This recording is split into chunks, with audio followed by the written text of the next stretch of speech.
Good morning, good morning, good morning sa lahat. So ayan, umaga na naman po dito sa aming resort. Kaya naggagayak na po akong maglilinis na po ako ng mga CR. Nag-out kahapon ng mga guests pero di muna namin nilinis kasi wala namang kasunod. Medyo matagal pa yung kasunod na guest kaya nag-relax muna kami. So ngayon ko itutuloy yung trabaho ko. Inuna ko muna tong CR dito sa swimming pool kasi ito medyo mas malaki-laki ito. Ito yung pinakamalaking CR. Kinuha ko na yung mga gamit ko. Naglagay na ako ng sabon. Hinanap ko pala yung Scotch Brite kasi hindi ko makita kung saan. Wala dito sa pump room. Saan kaya nagpunta? Baka dun sa isang pump room kaya nagpunta ako. At eto pala nakita ko na. At kumuha ako ng muriatic acid dahil lalagyan ko yung mga lababong naninilaw. So ayan, dinala ko na sa baba. Nandito na nga ako sa pool. At ayan, nilagyan ko na ng tubig. Dahil magsisimula na ako magsabon. At nilagyan ko muna ng muriatic itong lababo dahil naninilaw na. Bababarang ko na. At ayan, nagwalis na nga ako dyan kaagad. Para bago ako magsimula ay malinis na ang sahig. So ayan, nandyan na nga ako sa toilet at uunahin ko na itong sabunin, kuskusin para matanggal yung mga libag ng mga yung mga guest namin na gumamit nito. So ayan, sabon-sabunin, kuskusin para ma-maintain yung kaputian niya, mas maputi pa sa mata ni Mary. Kinuskus-kuskus ko na nga yan para matanggal yung mga samid-samad ng mga laman-laman at mga luya-luya at mga malunggay-malunggay dyan. Pagkatapos nga ay binalawang ko na yan. Kaya ayan, okay, fine, okay na. Pinunasan ko na para medyo tuyo na siya. At para paggamit ng susunod na guest ay hindi mapagkamalang putang ina, wag mo kong guluhin, nag-over ako, kulit mo. Ayan, nagpupunas na nga ako ng salamin dahil para ma-maintain natin ang kintab niyan. Sorry nga pala sa mga ibon na nabubunggo sa mga salamin namin kasi di nila sa sobrang linaw, hindi nila alam na salamin pala yon ang patangan nyo. Shoutout sa mga ibon na nababangga sa mga salamin namin dito. So ayan, pagkatapos ay pinunasan ko na tong upuan dito sa loob ng CR at pagkatapos niyan ay sinunod ko na yung binabarang ko ng muriatic na lababo para matanggal na yung mga dilaw-dilaw, mga mancha o stain dito sa lababo. Ayan na nga, sinabon kinuskos ko na pati yung pinakalamesa niya.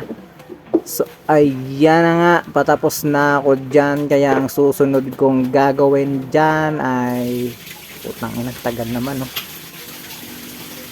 Ang tagal mo maglinis ng lababo dyan, bilisan mo na.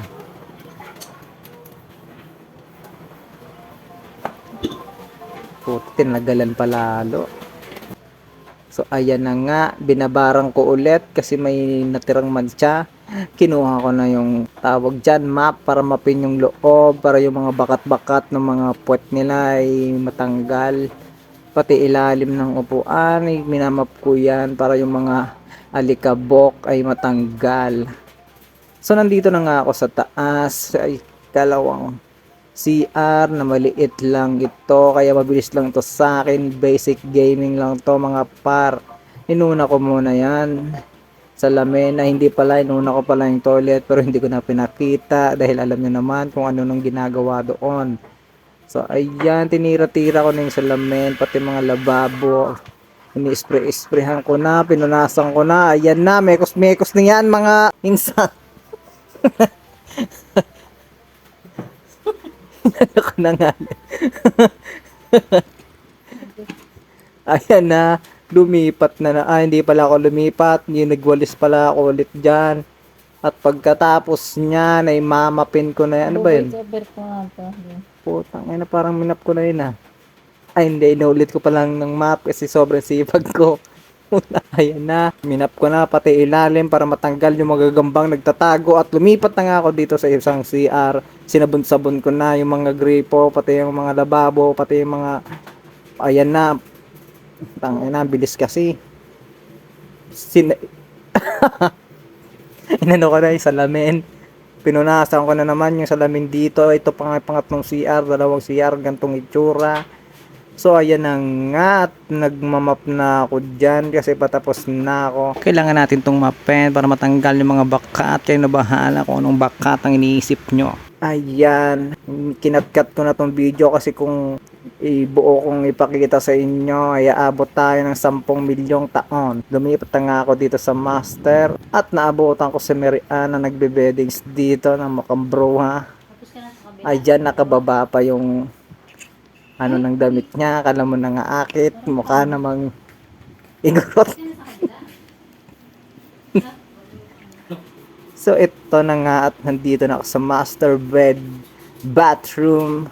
Winalisan ko muna bago ako naglinis. Hindi ko na pinakita yung paglilinis ng inidoro kasi tapos na tayo dyan. Dito ulit tayo sa lababo, punas-punasan para matanggal yung mga nayupak na germs. Ayan, sinabon-sabon ko na yung lababo. Pagkatapos na sinabon ko na ay nispray-sprayhan ko na yung salamin at punasan ko na rin para matanggal yung mga bakat-bakat na mga pototoy nila dito.